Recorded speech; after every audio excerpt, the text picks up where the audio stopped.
সবাইকে স্বাগতম জানিয়ে শুরু করছি আজকের আলোচ্য বিষয়। হরি বল। তো আজকে আমরা জানব ভগবান শ্রীকৃষ্ণ সর্বপ্রথম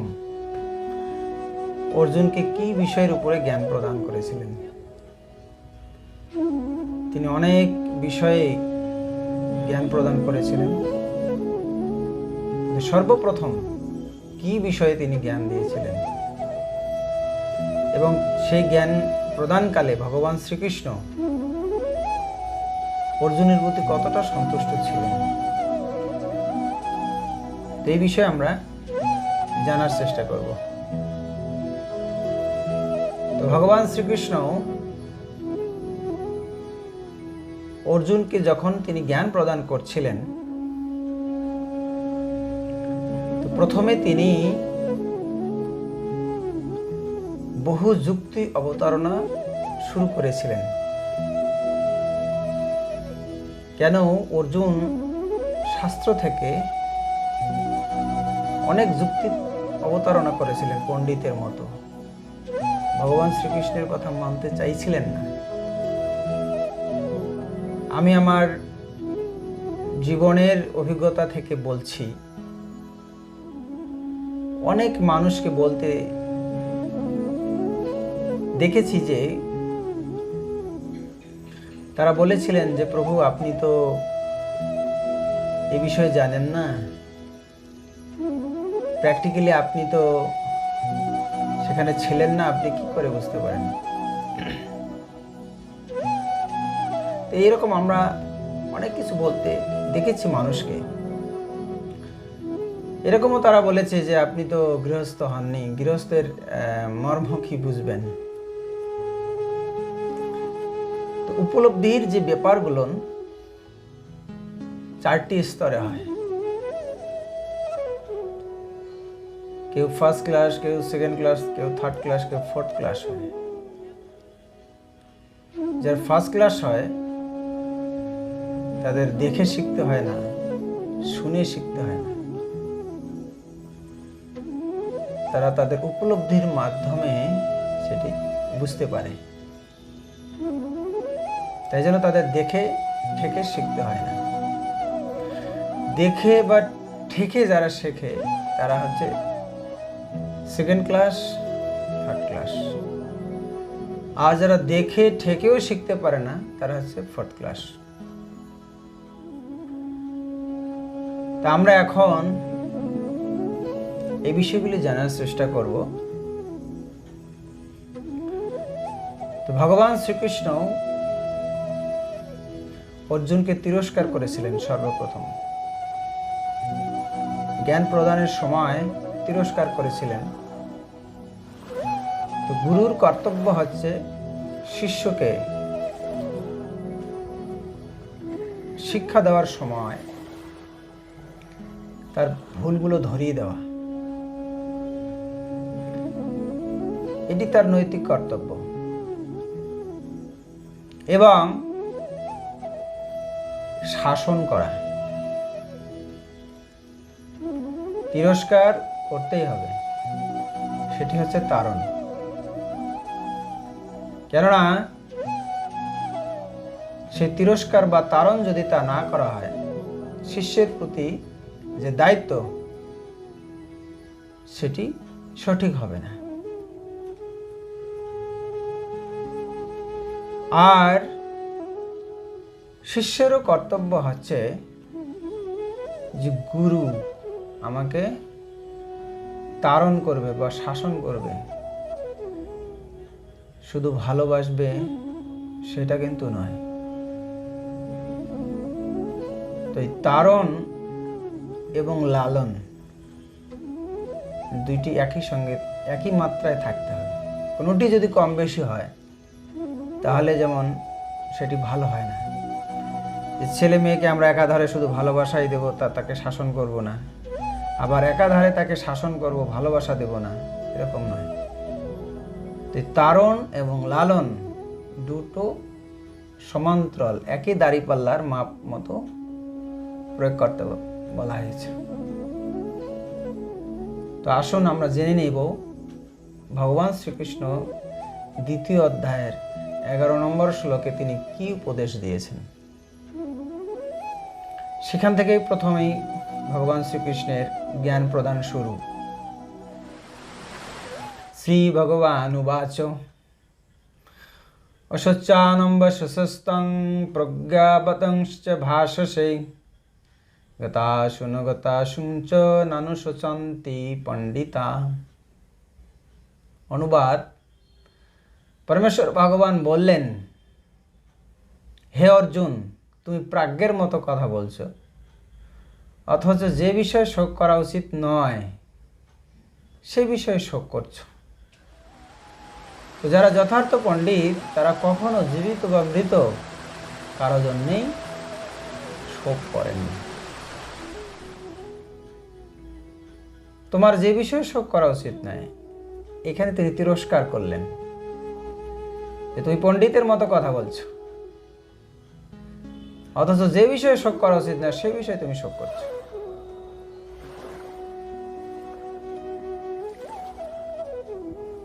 তো এই যে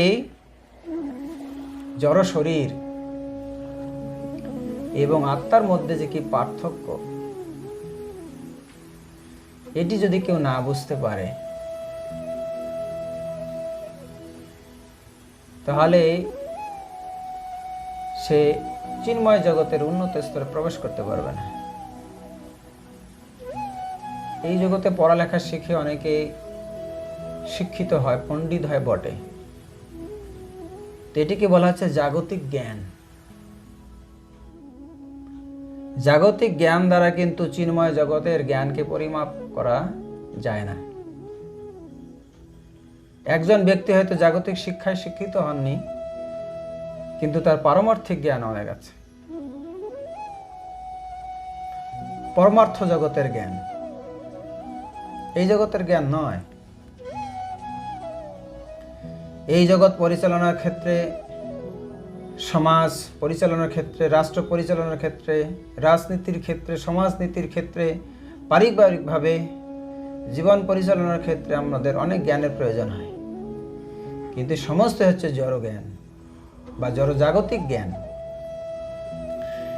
এই জ্ঞানের দ্বারা চিন্ময় জগতের খবর পাওয়া সম্ভব নয়, সে জ্ঞান সম্পূর্ণ আলাদা, সেটি হচ্ছে চিন্ময় জ্ঞান। কি হচ্ছে, মানুষ দুটো গুলিয়ে খাচ্ছে। তো এই যে ভগবান শ্রীকৃষ্ণ সাংখ্য যোগে দেহ কি, আত্মা কি,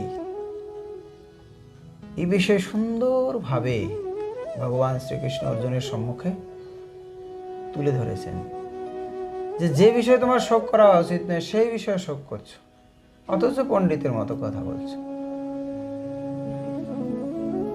তো শোক কিসের জন্যে? এই দেহটার জন্যে। এই পঞ্চভৌতিক দেহের জন্য আমরা শোক করি। মানুষ মারা যায়, আমাদের পিতামাতা, আত্মীয় স্বজন, দাদা দিদি, তারা জগৎ ছেড়ে চলে গেছেন। তো এই দেহ ত্যাগ করেছেন, দেহ ত্যাগ হয়েছে, আত্মা দেহ ত্যাগ করে চলে গেছে, মা দেহ ত্যাগ করে চলে গেছে, ঠাকুরদা ঠাকুরমা দেহ ত্যাগ করেছেন, চলে গেছে। কিন্তু এই দেহ এবং যে আত্মা দুটো ভিন্ন। এই দেহ হচ্ছে জড়, আত্মা হচ্ছে চিন্ময়। দেহ যে জ্ঞান, দেহ সম্পর্কিত যে জ্ঞান, এটা হচ্ছে জড়জাগতিক জ্ঞান। আত্মা সম্বন্ধীয় যে জ্ঞান, সেটি হচ্ছে চিন্ময় জগতের জ্ঞান। এটা এই জগতের জ্ঞান নয়, কারণ আত্মা এই জগতের জিনিসই না। তো এই যে আমরা অনেক পড়ালেখা শিখে শিক্ষিত হয়ে অনেক সার্টিফিকেট অর্জন করেছি, এই জগৎ সম্বন্ধে অনেক সম্যক জ্ঞান ধারণা অর্জন করেছি, কিন্তু আমরা আত্মা সম্বন্ধে জানি না। আত্মা কোথা থেকে এসেছে, কার অংশ, এই দেহ ত্যাগ করে আত্মা কোথায় যাবে, কেন আমরা এই সংসার জগতে ত্রিতাপ দুঃখ পাচ্ছি প্রতিটা মুহূর্তে? হ্যাঁ, জীবনের সব থেকে বড় সমস্যা জন্ম, মৃত্যু, জরা, ব্যাধি, এর দ্বারা আমরা উপদ্রুত। আবার জন্ম হয়েছে, মৃত্যু একদিন হবে, অর্থাৎ এই শরীরটি ত্যাগ করে আমরা চলে যাব।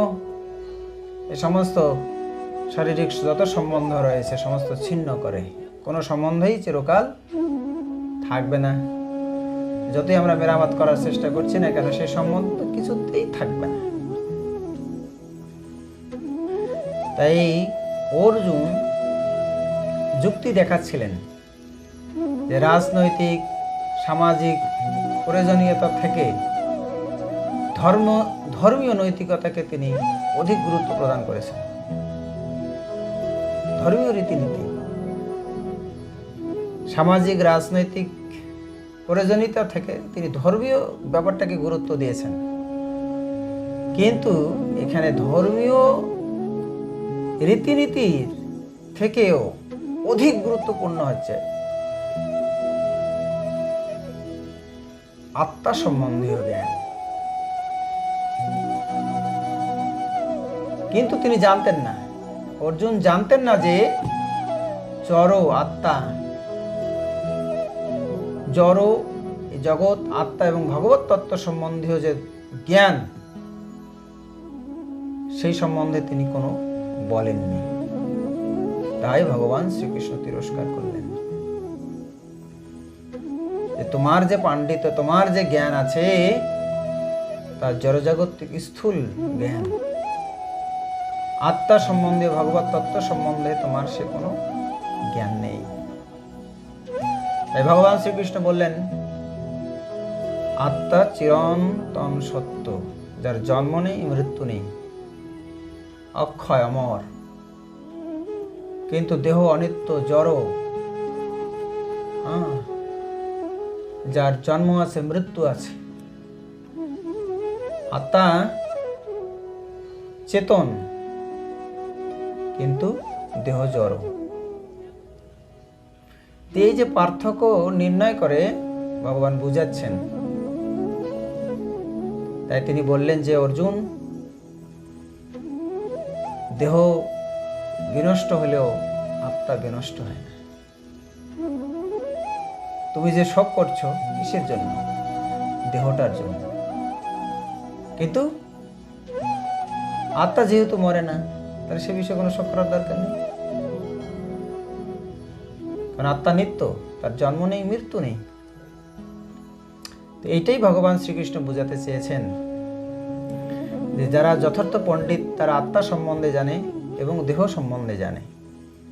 তারা জানে দেহ অনিত্য, আমরা এই অনিত্য দেহ ত্যাগ করে একদিন এই সংসার জগৎ, সমস্ত স্ত্রী পুত্র ভাই বোন, সমস্ত কিছু সম্পর্ক, পিতামাতা, সমস্ত সম্পর্ক ছিন্ন করে আমরা এই দেহ ত্যাগ করে চলে যাব। তো চৈতন্য মহাপ্রভুর লীলায় আমরা দেখছি যে তার পার্ষদ শ্রীবাস ঠাকুরের ছেলে মারা গেছে, কিন্তু তিনি শোক করছেন না। বাড়িতে যারা নারী মহিলারা রয়েছেন তারা শোক করছেন, কান্নাকাটি করছেন। শ্রীবাস ঠাকুর বারণ করছেন যে তোমরা কান্নাকাটি করবে না, একটু পর চৈতন্য মহাপ্রভু বাড়িতে আসবেন, এই কান্না শ্রবণ করলে তিনি কিন্তু হরিনাম করবেন না, নিত্য কীর্তন করবে না। আর আজকে আমি নিত্য কীর্তন শুনতে পাবো না, তার নৃত্য আমি দেখতে পাবো না, তার মুখে হরিনাম শুনতে পাবো না, অতএব তোমরা কান্না থামাও। এই কান্নার রোল শুনলে তিনি কিছুতেই নিত্য কীর্তন করবে না, আর আমি তার নিত্য কীর্তন দর্শন না করে বাঁচতে পারবো না। তোমরা যদি কান্না না থামাও, আমি কিন্তু গলায় কলসি বেঁধে গঙ্গায় ঝাঁপ দেব। যেমন প্রশ্ন যে গলায় তিনি কলসি বাঁধবেন কেন? আসলে যারা সাঁতার জানে তাকে যদি জলে ফেলে দেওয়া হয়, ও ইচ্ছা করলেও জলে ডুবে মরতে পারবে না, কারণ ফেলে দিলেই সে ভেসে উঠবে। কিন্তু যারা সাঁতার জানে না তারা ডুবে যাবে, আর যারা সাঁতার জানে তারা ভেসে উঠবে। তো গলায় কলসি বাঁধার অর্থ হচ্ছে কলসিটা জলে ভরে যাবে আর আস্তে আস্তে নিচে চলে যাবে, আর ও ইচ্ছা করলেও জলের উপরে আসতে পারবে না। তো এইভাবে জ্বলে মরে যাবে। এই কথা শুনে বাড়ির সমস্ত মায়েরা তখন কান্না থামিয়ে দিয়েছে, কিন্তু নাক ফুক করে একটু করে কান্না করছে। চৈতন্য মহাপ্রভু, নিত্যানন্দ প্রভু, অদ্বৈত প্রভু সমস্ত ভক্তগণ নৃত্য কীর্তন করছে। শিবাস কোথায়? আজ কেন আনন্দ পাচ্ছি না, কেন আজকে নৃত্য হচ্ছে না? তখন ভক্ত কেউ একজন বলছে, প্রভু শিবাস ঠাকুরের ছেলে মারা গেছে। হ্যাঁ, ছেলে মারা গেছে? বলনি তো আমাকে। যে এই জন্য বাড়ির মহিলাগণ সে মৃতদেহের পাশেই তারা আছে। ও, এই জন্য আমি আজকে কীর্তনে আনন্দ পাচ্ছি না, আজকে আমার নৃত্য হচ্ছে না, আমার ভক্তের বিপদ হয়েছে। তখন সঙ্গে সঙ্গে মহাপ্রভু গেলেন,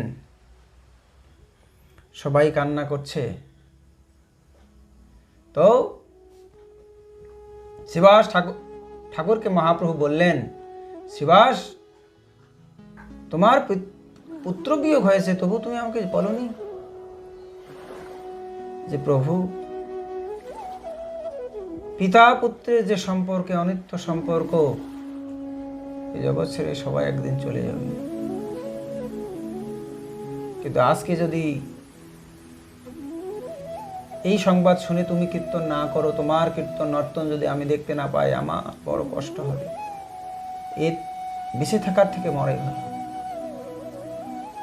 এই জন্য আমি আপনাকে জানাইনি।